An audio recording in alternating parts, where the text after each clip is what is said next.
So July 19వ తేదీ పత్రిగారి ఈ documentary film మనం 2 తెలుగు రాష్ట్రాల్లో 100 థియేటర్స్లో రిలీజ్ చేసుకోబోతున్నాం. దానికి గట్టిగా చప్పట్లు కొడదాం. సో దీని గురించి మరి ఇంతమంది పిరమిడ్ మాస్టర్లు, ఇది ఒక్కళ్ళతో అయ్యేది పని కాదు. సో అందరం కలిస్తేనే అవుతుంది, అవునా కాదు? సో ముందున్న మీరు, ఇక్కడున్న మేము మనందరం కలిసి ఈ సినిమాని అద్భుతంగా థియేటర్స్లో రిలీజ్ చేసుకోవాలి. ఎందుకంటే పత్రిగారిని అంత గొప్పగా చూపించాలి. ఆయన గొప్పతనం ఈ ప్రపంచానికి తెలియదు, మనకు తెలుసు. సో ఆ ప్రపంచానికి తెలిసేయాలంటే అదే స్థాయిలోనే ఆయన్ని ప్రజెంట్ చేయాలి, అవునా కదా? సో పత్రిజీ ఫిలిం అన్నది ఆయన్ని ఈ తెలియని ప్రపంచానికి గొప్పగా చూపించే ఒక ప్రయత్నం. ఓకేనా? Thank you. సో ఉమామహేష్ గారు, మరి సినిమా మాస్టర్ అందరూ ఒక్కొక్క నిమిషం మాట్లాడేస్తారు. Thank you. ఈ సినిమాకు ఎవరెవరు వెళ్దామనుకుంటున్నారండి? వెరీ గుడ్, ఒకసారి గట్టిగా చెప్పట్లు. మనం వెళ్ళడమే కాదు, నేనేమనుకుంటున్నానంటే నా తరపు నుంచి ఖచ్చితంగా లెక్క పెట్టుకొని 500 మందిని స్వయంగా తీసుకెళ్లాలనే బాధ్యత నేను తీసుకుంటున్నాను. నాలాగా ఇక్కడ ఎవరైనా బాధ్యత తీసుకునే వాళ్ళు ఉన్నారా? నేను రావడమే కాదు, నాతో పాటుగా ఇంకొక 500 మందిని ధ్యానులని సెలెక్ట్ చేసుకొని, ఆ ధ్యానం చేయని వాళ్ళని సెలెక్ట్ చేసుకొని తీసుకెళ్తాను అనే బాధ్యత తీసుకునే వాళ్ళు చేయతండి. పని చేసే వాళ్ళు కావాలి పత్రిజీ ఫిలిమ్స్ కోసం. పత్రిజీ సినిమాను ఈ ప్రపంచానికి పరిచయం చేసే మగవాళ్ళు కావాలి, ఆడవాళ్ళు కూడా కావాలి. ఎస్, అలాంటి నిజంగా జెన్యూన్ గా పని చేస్తామనుకున్న వాళ్ళు ఈ కార్యక్రమం తర్వాత దయచేసి వచ్చి స్టేజ్ బ్యాక్ సైడ్ వచ్చి కలవండి, మీ పేర్లు రాసుకోండి. దానికోసం మనం ఒక నెల రోజులు పని చేయాల్సిన అవసరం ఉంది. దయచేసి నిజంగా జెన్యూన్ గా నేనైతే ఆల్రెడీ అడ్వాన్స్ బుకింగ్ కూడా చేసుకున్నా. ఒక 50 టికెట్లకు అడ్వాన్స్ బుకింగ్ ఇచ్చేసా. సార్ నాకు 50 టికెట్లు కావాలి ముందే అని. అలా ముందే ఇది నా పని. ఈ చరిత్రకు పత్రి సార్ను పరిచయం చేసే అవసరం నాకు ఉంది, ఈ ప్రపంచానికి అవసరం. అల్లూరి సీతారామరాజు గురించి ఎలా తెలిసిందండి? కృష్ణ గారు సినిమా తీయడం వల్ల, అవునా కదా? లేకపోతే అల్లూరి సీతారామ ఎలా ఉంటారో, ఆయన పవర్ ఏంటో, ఆయన ఫైర్ ఏంటో మనకు తెలిసేదే కాదు.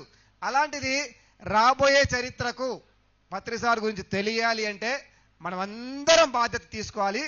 రెస్పాన్సిబిలిటీ. డబ్బులు అడగట్లేదు, జనాలను తీసుకొచ్చే బాధ్యత. పొద్దునుంచి అడుగుదాం అనుకున్నా, సార్ డబ్బులు అడుగుదామంటే వద్దు వద్దు వద్దు అన్నారు. వాళ్ళే కాదు, రెస్పాన్సిబిలిటీ తీసుకున్న వాళ్ళు ఒక 50 మంది ముందుకు వస్తే 100 థియేటర్లు ఖచ్చితంగా నిండిపోతాయి.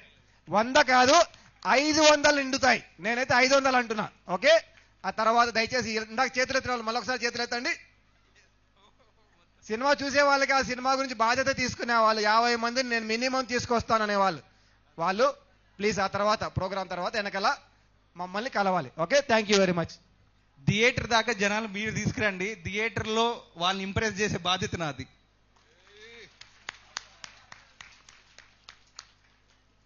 బ్రహ్మర్షి పితామహ పత్రిజీ ఈ భూమి మీద నడయాడినటువంటి యోగీశ్వరుడు. ఒక సామాన్య వ్యక్తిగా తన జీవితాన్ని ప్రారంభించి ఈరోజు ఒక అసామాన్యమైనటువంటి శక్తిగా ప్రపంచవ్యాప్తంగా ఒక అద్భుతమైనటువంటి ఆధ్యాత్మిక శాస్త్రవేత్తగా, ఒక పరిపూర్ణమైనటువంటి యోగిగా మన ముందు నిల్చుండిపోయారు. ఇక్కడ ఉన్నటువంటి ఎంతో మందికి పత్రిజీతో సాంగత్యం ఉంది, వారితో కలిసి ప్రయాణం చేసినటువంటి అనుభవం ఉంది, అనుభూతి ఉంది. మనందరికీ పత్రిజీ అంటే ఏంటో తెలుసు. మరి ప్రపంచానికి తెలియాలా లేదా? ఎలా తెలియాలి? నేను ఒక పిరమిడ్ మాస్టర్గా క్లాసెస్ తీసుకుంటాను, ఒక చోటుకి వెళ్తాను. పత్రిజీ గురించి ఒకరోజు ఒక 1 డే వర్క్షాప్ ఉంటుంది. ఆ 1 డేలో నేను చెప్పగలనా? పూర్తిగా లేదు. 40 సంవత్సరాల తన ప్రయాణాన్ని ఆ విధంగా చెప్పడం అనేది అసాధ్యం. ఎంత చెప్పినా కూడా ఇదిగో ఇప్పుడు ఇక్కడ మనం వింటున్నాం కదా, ఒక దృష్టి అటు పెట్టి ఒక దృష్టి ఇటు పెట్టి అలానే వింటూ ఉంటాం, మళ్ళీ మర్చిపోతాం. కానీ పత్రిజీ యొక్క అనితర సాధ్యమైనటువంటి ఈ ఆధ్యాత్మిక ప్రయాణం ప్రపంచ చరిత్రలో నిలిచిపోవాలనంటే మనము దాన్ని ఒక దృశ్య కావ్యంగా మలచాలి. ఆ దృశ్య కావ్యంగా మలిచేటటువంటి బాధ్యతని వెంకట్ గారు తీసుకున్నారు. ఒకసారి వెంకట్ గారు గట్టిగా క్లాప్స్ కొట్టారు. మనందరము పత్రిజీని యూట్యూబ్లో చూసి, చిన్న మొబైల్స్లో చూసి మరిసిపోతాం. కానీ జూలై 19వ తేదీ రోజున 2.5 గంటల పాటు ఆ వెండి తెరపై 70 mm స్క్రీన్ పై మనం పత్రికని చూస్తే ఎలా ఉంటుంది? ఎలా ఉంటుంది? దాన్ని ఆ రోజు మన జీవితంలో మరపురాని రోజుగా మలుచుకుందాం. సో వెంకట్ చెప్పాడుగా, మీరందరూ థియేటర్కి తీసుకురావాల్సిన బాధ్యత మీది. ఆ థియేటర్ నుంచి అద్భుతమైన ఆత్మానందంతో మిమ్మల్ని తిరిగి పంపించే బాధ్యత మాది. So thank you so much. Sangeet Babu garu ఈ యొక్క మూవీ సినిమా గురించి వారి యొక్క మాటల్లో తెలుసుకుందాం. Thank you.